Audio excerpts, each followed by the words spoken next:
Hello and welcome back to Game of Trades, your number one channel for videos on the stock market and cryptocurrencies. This video is going to be focused on the S&P 500. We've had a tremendous past couple of days here towards the end of last week. The market's made an incredible recovery from this breakdown below the price channel, snapping back into both big levels of support here. As we've been discussing over the past few weeks, we've had a very fearful type of market environment. We saw this fear and greed model, which seems to be a pretty accurate representation of the current market environment, drop down to extreme fear for quite an extended period of time. We saw the number of bears in the market spike up here and the number of bulls in the market come down significantly since that April rally here. So having a fearful market provides a great opportunity to go long in the markets. That's exactly what we've been covering on this channel, and it seems to be paying off right now. We're seeing a powerful rally, and you can see investor sentiment is spiking back up here. A lot of people have been calling for more downside. We don't think that's a probable scenario with such a fearful market here. We think the bull run is far from over, and all those bearish investors are going to be jumping back into the stock market as they realize we're heading higher. Now, of course, we'll be watching that every step of the way with you guys. If you're interested in following these markets with us, make sure to hit that subscribe button. Now, in this episode, I'm going to discuss some of the recent signals we've had on different assets that are potentially giving us clues regarding the current market environment. And then most importantly, we're going to talk about the Federal Reserve and why they're going to be the ones creating the next big downturn and why we believe that's going to create some stock market panic over the next couple of years. We're going to dig deep into those details. Now, without further ado, let's get right into it.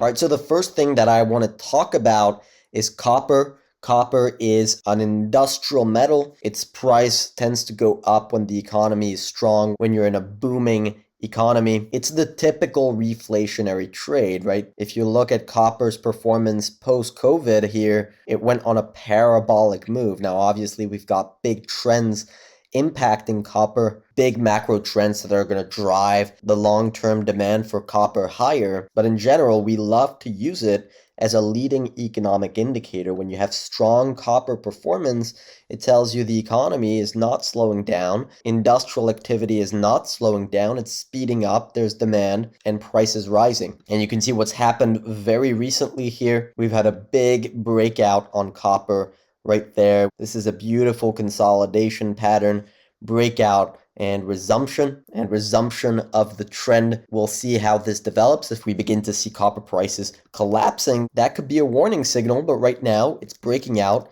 Trade the chart that's in front of you. This is good news for equities. It's good news for any risk on trade, including Bitcoin, of course. Now we're seeing the same thing on lumber. Remember when lumber went absolutely crazy here? Now, of course, that was due to a lumber shortage post-COVID, but it was also a great indicator that demand was strong, that there was a lot of housing demand, that the economy was booming. And so seeing lumber rise is a risk on signal, is generally a positive development for the rest of the market. So what we're seeing here on lumber, seeing it rise again, is perhaps telling us that the summer slowdown that we saw has come to an end, and we're seeing a re-acceleration into this year end. Now, of course, these indicators are far from being 100% accurate. We talk about a lot of different things in these videos. If you want to have the full picture, make sure to click on that subscribe button, like the videos, and you'll be keeping up to date with everything that we're looking at right now on the markets. But seeing these prices rise, these risk-on, economically sensitive prices rise, that's good news. And what happens when the economy is strong, when the economy is booming? Well, bond prices begin to fall, and that's exactly what's been happening over the past few weeks. We've had bond prices falling, and that's exactly where we're seeing risk on assets like Bitcoin and like the markets recover, right? And we're on the right side of that trade. And believe me, it's quite difficult being on the right side of that trade because the bearish sentiment on social media right now is so high. The number of negative comments we get just because they don't agree with us is absolutely insane. We're here to give our opinion, take it or leave it, but everything that we're seeing right now on the markets is making us stay in a risk-on positioning as we're seeing bondholders move out of the bond market. So we'll see what happens over the next few weeks. We'll see if price manages to hold above this line. Remember what this line of support is.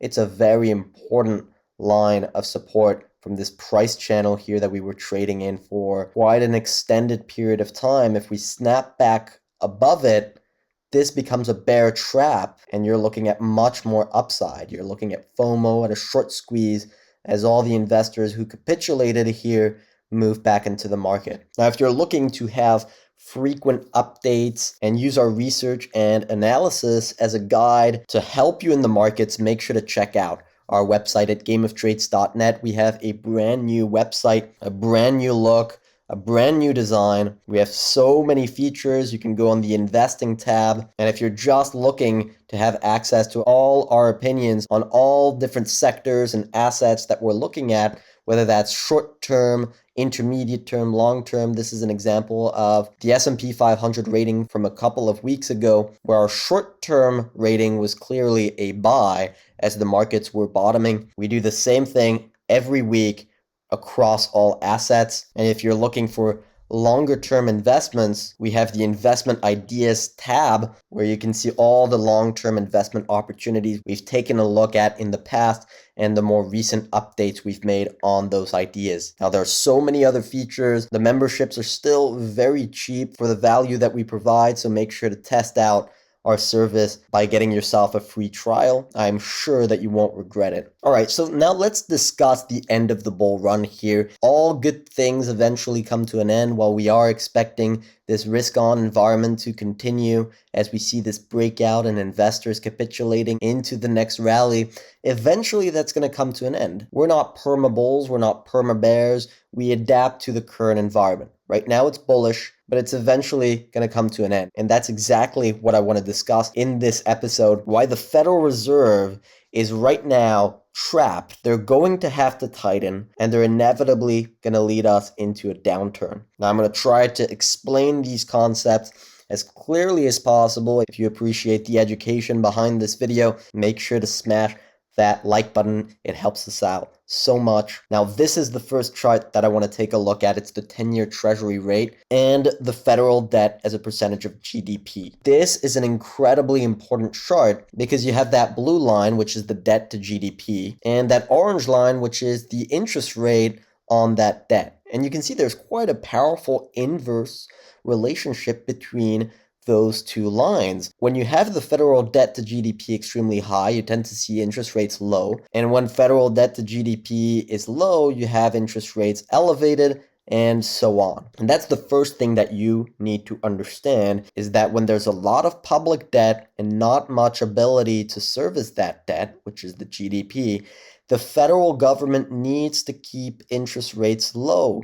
Because if they don't, if interest rates are too high on these elevated debt levels, you're going to see the government go bankrupt. So this is a chart from 2015. Debt was already pretty high. It was at around 100%. Now we're way past that. That is higher than it was in World War II since COVID-19. And so you can say that we're in a very similar environment to what we saw between 1930 and 1945, with a lot of debt and the government that needs to keep the interest rates on that debt low to be able to service it, to not go bankrupt. And so there are two ways that the government can keep interest rates low. Two ways. First of all, there's QE, buying bonds that keeps interest rates low. And that's exactly something that they were doing in the 1930s. But QE does not stop rates from rising. It just slows it down. And the ultimate proof of this is that we've had QE unlimited since around March 2020,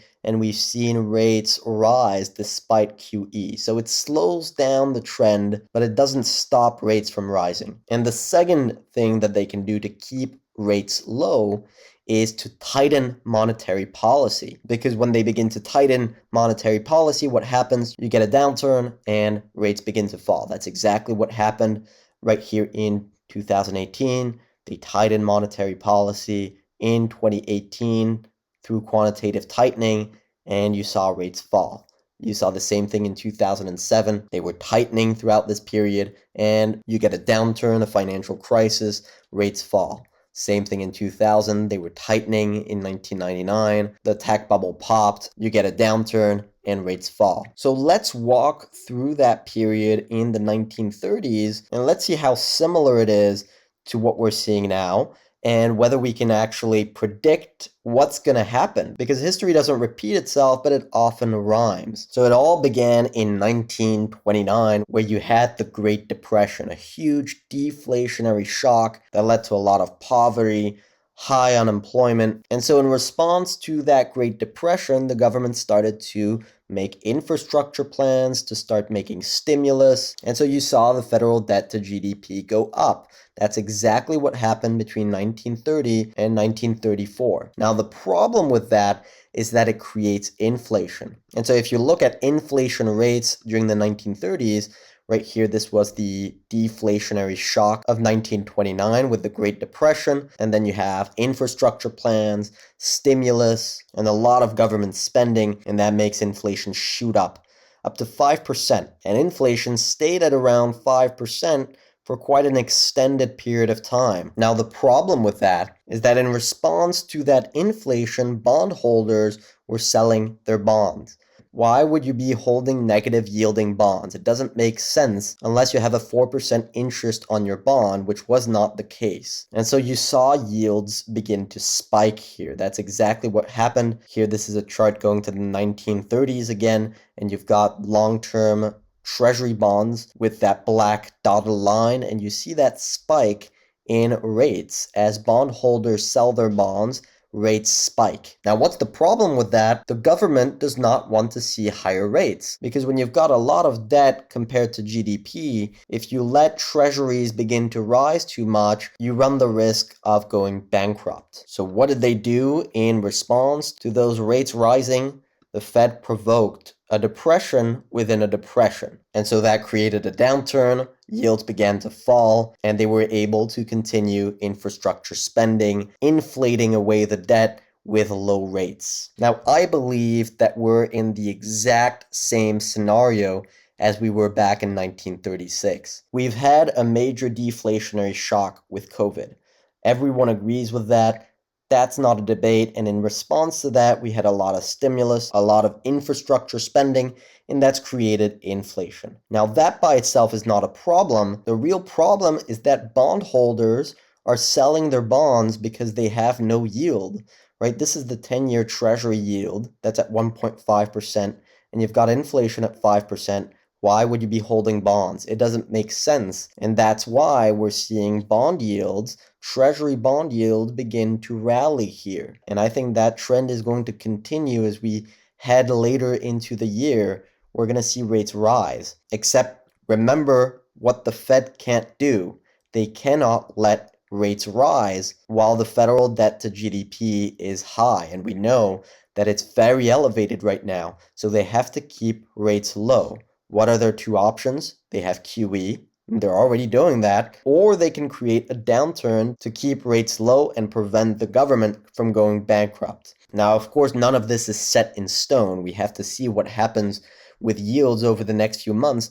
But if we continue to see yields rise heading into the end of the year, which is something that we expect because we expect inflation to remain hot, and so bondholders will be pushing yields higher. If that happens, they're going to have to tighten. They're going to have to create a downturn. And I think that's where we're probably going to see one of the most violent bear markets that we've seen since 2008. Hopefully all of that made sense to you guys. Let us know in the comments section down below what you think. Now, in the meantime, I wish you good luck on your trading and see you next time.